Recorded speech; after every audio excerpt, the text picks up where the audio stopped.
Ako po si Olive Tahonera. Ayan, so before Herbalife, ayan po, mahilig kumain ng carbohydrates, yung mga in-explain po kanina. So nangyari, mas gumana ang kain, mas nagkaroon ng problema sa digestion, hindi everyday nagbabawas. At na nangyari pa, parang tumanda itsura at nangingitim. So dahil po sa good nutrition ng ating aloe tea and shake, yung ating healthy breakfast, nakatulong po talaga siya sa aking weight kasi first 10 days ko 2 inches and 5 pounds. Total weight loss ko in 2 months is 23 pounds. At ang maganda po doon, 51 years old ako, wala po ako maintenance or medication kahit may lahi kaming diabetes, high blood, heart disease. Wala, pwede po nating maiwasan yun basta ayusin natin yung kinakain natin kaagad. At kung nandito ka na sa Herbalife, simulan mo na para po makita mo na at ma-enjoy mo na yung Herbalife journey mo ng healthy ka at mas masaya at marami kang natutulungan along the way. Ang background ko po before is was a government employee for 15 years. Gusto ko lang po talaga nun pumayat kasi mag-aabay ako sa kasal. Pero dahil po sa result at dahil din po sa training kagaya ng Kickstart Tomorrow, yung Kickstart po talaga ang nakatulong sa akin na mas magkaroon ako ng knowledge about the business. And right after po na mag-attend ako, kaagad nag-sign up ako and then nag-qualify ako to 50% to supervisor para mas malaki ang profit or mas malaki ang savings. So, gusto ko talaga na mas buy one, take one. So, yung first income ko was only 500 pesos dahil na-share ko sa aking ka-office mate. Pero dahil mas nag-enjoy ako at marami nagtatanong dahil sa result, naging ano ko na siya, linyahan. So, mas madali na siya yung hanggang sa napantayan niya na yung sweldo ko, mas nalagpasan niya pa. Umalis na po ako sa trabaho ko kasi yung isang taon ko nakita, pwede ko palang kitain na isang buwan. So, yun po, gano'ng kaganda yung Herbalife kung siseryosohin mo siya at gagawin mo yung dapat mong matututunan tomorrow, sigurado po makukuha mo kaagad dyan. Dito po, it doesn't matter kung anong background mo, kung ikaw ba estudyante, matanda, nakagraduate, professional, kung ano man yung linya mo, pwede ka po, any background can, ano po siya, mag-work, basta ikaw po ay gagawin mo yung iyong role. Ayan. So, ayan na. So, mas ano ako, mas confident sa age ko. Hindi noon na parang lagi akong nagtatago dahil nga po sa ano ko sa age, sa itsura ko, yan, sa weight ko. At dahil din po diyan, mas naging proud ako na mas i-share ang Herbalife Nutrition sa lahat ng kakilala ko at hindi kakilala. Kasi kailangan po nating tulungan na ang ating community na mas madami po obese outside at mas marami po nagkakaroon ng health problem. So, mas marami pong kailangan tayo. Damihan po natin tayo para mas marami po tayong matulungan, mas ma-save natin yung ating community. Ayan, so ang love ko na products dito, yung isa sa i-discuss ko ngayon kasi never ko po talagang i-miss yung Herbalife line. Yun, Herbalife line talaga is a good fat. So tamang-tama dun sa topic natin. So yan, so thank you po. Next po. Ay ano, ito po yung topic ko ngayon for great sources of healthy fats and how to add them to your diet. So napakaganda po yung topic na to kasi ito po ay galing sa isa sa ating nutrition expert, si Susan Bowerman. So ang ganda po ng kanyang mga shinare dito. Ayan, ito po. Next po.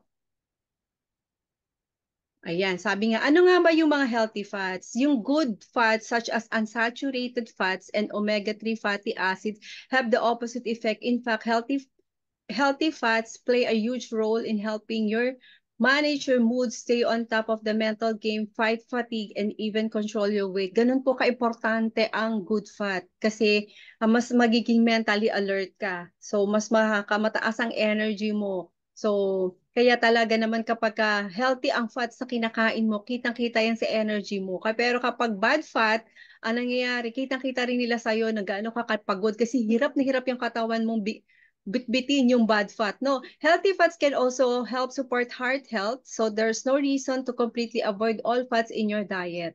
So the key to know is knowing the difference between healthy fat versus unhealthy fat and more importantly, knowing the best sources of healthy fat. So ito po, alamin po natin. Nakita niyo naman po sa picture, di po ba? Yan yung mga isa sa mga sample ng mga healthy fat. We have yung salmon, avocado, olive oil, yung mga nuts. Ayan. So yan po. Next po. And saturated versus unsaturated. Ano nga ba ang mas maganda? Ang saturated fat, ito po yung mga solid at room temperature and can raise bad cholesterol. Tandaan po natin, tataas ang cholesterol level natin and increasing the risk of heart disease. Kaya marami pong heart attack ngayon. These fats are commonly found in animal products like meat, dairy, as well as processed food. Yung mga mahilig mag-fast food, ayan na. Iwasan po natin kasi lalo na yung mga prito-prito, yan, karamihan po kasi ng available sa fast food, no? So, yan po yung mga saturated fats, no? So, ito namang unsaturated fat, ito po yung mga healthy fats found in foods like nuts, avocados, known to improve heart health. These fats remain liquid at room temperature and helps lower bad cholesterol levels in the body. Hindi po siya nagiging sebo, kumbaga. Mas nagkakaroon siya ng magandang flow sa katawan natin, kaya hindi siya magbabara at hindi natin giging problem yung mga heart diseases, no? The fats you eat can be divided into two broad categories, saturated, unhealthy, and unsaturated. Yun yung healthy fats. So, stay away from saturated fats. Piliin natin unsaturated fats po tayo. Ayan. So, next po. Ito naman, kinakategorize naman po yung dalawang fats sa under doon. So, monounsaturated and polyunsaturated fats. O dito marami tayong natututunan. Ano po? Ang monounsaturated fats, ito yung mga omega-9, considered good fats as their intake may help to promote healthy heart. So yung mga omega, ito po can be made in our body, making them non-essential nutrients. Ang polyunsaturated fat naman, these fats must be supplied by your diet and bodies can't make them on their own, making them essential nutrients, yung omega-6. So nakita niyo po sa picture, and omega-3. Dito nakikita ko po na mas maganda po talaga is the omega-3 kasi ito po talaga yung mas kailangan ng katawan natin, mas madaling ma-digest, no? So yan. So next po. Ito yung mga calorie. Kailangan nating i-check kung ikaw ay nasa weight management program. I-check natin yung mga calories na kinakain natin. One thing to keep in mind, added fats to add calories to your diet. O, lahat po ng oils, for example, regardless kung olive oil man yan, 120 calories pa rin po siya per tablespoon. Ganun din po siya kabigat. Ano? And small amounts of fat can add a lot of flavor to food, to use them sparingly and focus on the healthy ones. So, kailangan talaga small amounts lang. So, pwede mo naman siyang sprinkle sa salad mo, or pwede mong ilagay kung mag-steer ka, drop lang, ayun, ganun. Hindi sobrang dami, no? Ayan, so next po. My top list of food with healthy fats. Ito na po yan. Number 1. Nuts and seeds. Ayan po. Kaya po sila mahal. Almond, pistachio, walnut, pecans, and considered tree nuts which have more heart-healthy omega-3 than peanuts which aren't actually nuts. They are beans, no? Yung mga nuts na nakikita natin outside. Ito talaga mga nuts na to ang mga considered na mga tree nuts na mas healthier kasi may omega-3 siya, no?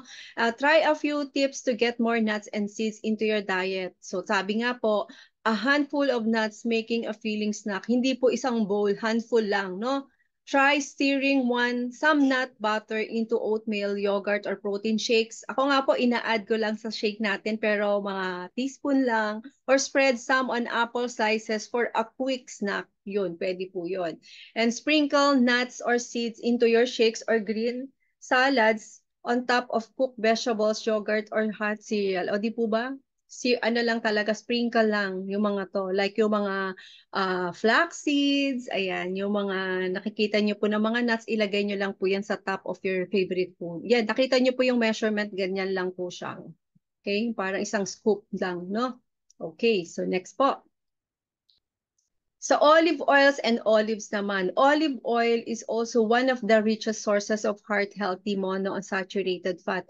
If the flavor of extra virgin oil is too strong for you, look for light olive oils which have the same calories as regular olive oil but are lighter in flavor. So yun po pala ang pipiliin natin, yung light ang nakalagay, no? Use olive oil to replace vegetable oils and butter when you cook. Huwag na tayong gumamit ng butter. Dati po, love na love ko yung amoy ng butter. Nilalagay ko yan. Nung nalaman ko na bumabara siya sa mga veins natin, ay nako, iniwan ko na po. Hindi na po ako bumibili niyan. Additional gastos lang, additional gastos din pag nagkasakit, no? Make your own salad dressing with 2 parts olive oil, 1 part lemon juice or vinegar, and salt and pepper to taste. Yan, pwede kang gumawa ng sarili mong dressing kaysa bumili ka ng mga Thousand Island na pure na may mga calories, may mga fats. So go for this. Ito pong sarili nating preparation ng salad.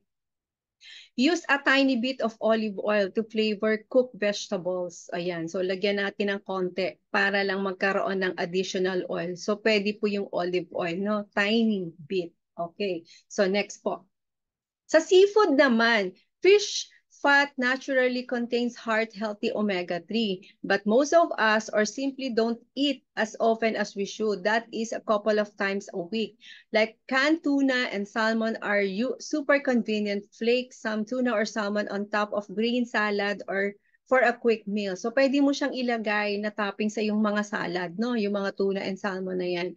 And frozen cooked shrimp and scallops are easily added to soups or pasta dishes. So yan, kapag feel mong gumawa ng pasta or soups, pwede ka mag-add ng shrimp or scallops, no? Ilalagay mo lang din siya, yung mga nabibili ng mga frozen, no? Or mas maganda kung fresh, kung may mabibili ka sa iyong paligid or sa palapit sa iyo, no? Or try using fish instead of chicken in some of your favorite dishes like tacos or one dish meals. So yun nga po, sabi nga, mas maganda, mas damihan mo, mas dalasan mo in a week ang fish, parang once or twice lang ang chicken, no?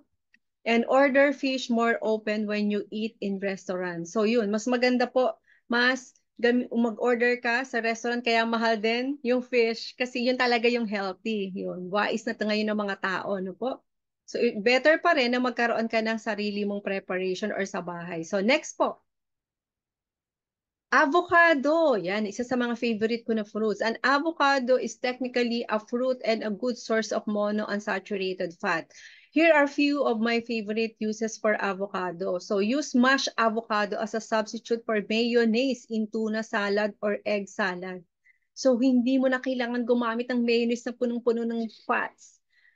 In tuna salad or egg salad, pwede mo siyang ilagay. No, mash into guacamole with a little lime juice and salt, but use cut veggies rather than chips for dipping. So mas maganda talaga na fresh kesa dun sa mga chips na mga readily available sa mga grocery, no? And avocado pairs really well with eggs. Try a few slices in an omelette or on top hard-boiled eggs. O di po ba pwede siyang ilagay sa mga boiled eggs and saka sa omelette, i-ano mo lang siya, ikakat mo lang, no? I-slice mo lang. So yun, so next po. Thank you sa ating nagpe-prepare, nagpipindot dyan. Ayan, thank you. Yes, you can have fats in a healthy diet, but only if you're the right ones. Healthy fats from foods like fish, nuts, seeds, and olive oil and avocados can help provide your body with the essential nutrition you need. But remember to watch those calories even though they're healthy fats. May calories din po siya na mag-add up sa yung kinakain araw-araw. So make sure na nakabilang pa rin yan sa calorie intake mo per day para mas ma-manage mo yung weight loss goal mo or magkaroon ka ng result, no? So, tandaan natin, healthy fats, may calories pa rin. So, make sure po na nakapasok ka pa rin doon sa calorie intake mo, no, per day. Okay, so next po. Ito na yung source, ito yung isa sa mga sources of omega-3, no? So, yun nga, salmon, alam niyo naman kung gaano ang presyo niyan, thousands, 1,000 something per kilo, no? May mabibili ka pero hindi siya hindi mo malalaman kung gaano ka siya ka-fresh, no? And kapag ka bumili ka ng 1 kilo, let's say parang 1,000 pesos, ilagay na natin, kung kakainin mo siya alone, siguro mga 4 na beses, parang ang serving nun, 250 pesos, no? Kung 1,000 ang per kilo. Eh, minsan nga higher pa po doon, no? Pero eto yung swerte natin. Alam mo ba na meron tayong sariling omega-3? Eto yung tinatawag na Herbalife line. Eto po, since nalaman ko na may ganito tayong produkto, never ko po talagang siyang nakakalimutan i-take. Kasi at never ko po siyang imimiss sa mga binibili ko sa Herbalife products. Parati po yung naka-add to cart. Kasi nga po, bakit? Meron siyang EPA and DHA na maganda sa brain. Ito yung mga important components of omega-3 essential fatty acids. Hindi mo na kailangan kumain araw-araw ng salmon na napakamahal. Na ito, nagkakahalaga lang, pag hindi ako nagkakamali, parang 27 pesos per serving is per soft gel. Kinompute ko siya sa SRP, no? So, ganun po siya kamura at pwede mo siyang makain araw-araw kasi kailangan mo lang mag-add to cart ko kung isa kang member or ask your coach paano ka maka-avail nitong Herbalife line na may omega-3. Omega-3 essential fatty acids is an important constituent found in each cell of your body. Napaka-importante po nito. Yung result ko dito, nag-improve ang skin, yun nga po, mentally alert ka kasi good fat siya pwede sa brain, sa heart, sa joints, sa skin, lahat dala niya na sa hair, sa nails, kasi nga po yung organ natin mas kailangan ng omega-3. At ito rin po ay nakaka-support sa heart support. Kasi po bakit? Lahi po nga po kami ng heart disease. So pwede kong makuha yun kung 30% nasa genes. So ito lagi ang sinusupport ko sa sarili ko. Lagi ako more Herbalife line. And contains omega-3 consisting of EPA and DHA. Yun nga po. So ayan. So try or get this Herbalife line from your coach. So sabihin nyo lang po, ito yung the best na gusto mong i-order, isama sa program mo, sa Alo Tea and Shake mo, at sigurado ako hindi ka magsisisi once na ginamit mo siya, makikita mo talaga yung result sa'yo. Pwede nyo po siyang i-document yung result mo, kung ano yung nafe-feel mo. Yun, sabi nga po, mahal, magkasakit, no? Eh kung bibili ka na rin lang ng mga ganitong pagkain na mahal naman din, go for this na lang na any time of the day, pwede mong kainin. Hindi mo kailangan mag-grocery araw-araw, hindi mo kailangan gumastos ng ganong kamahal. Eto, makukuha mo na kaagad, no? Ayan. So with that, I hope may mga natutunan po tayo doon sa ating omega-3 at sa mga good fats. So sabi nga po, stay away from from bad fat and lagi po lang nating piliin yung mga good fat na kailangan ng katawan natin. So be mindful sa mga kinakain natin. So with that, thank you so much. Thank Happy you. Friday. Have a fabulous Friday po. Thank you. Thank you, Coach Olive. Ayan, narinig nyo kung gaano kaganda. Huwag tayo matakot sa fat. Kaya lang kaipiliin natin ang good fat. So,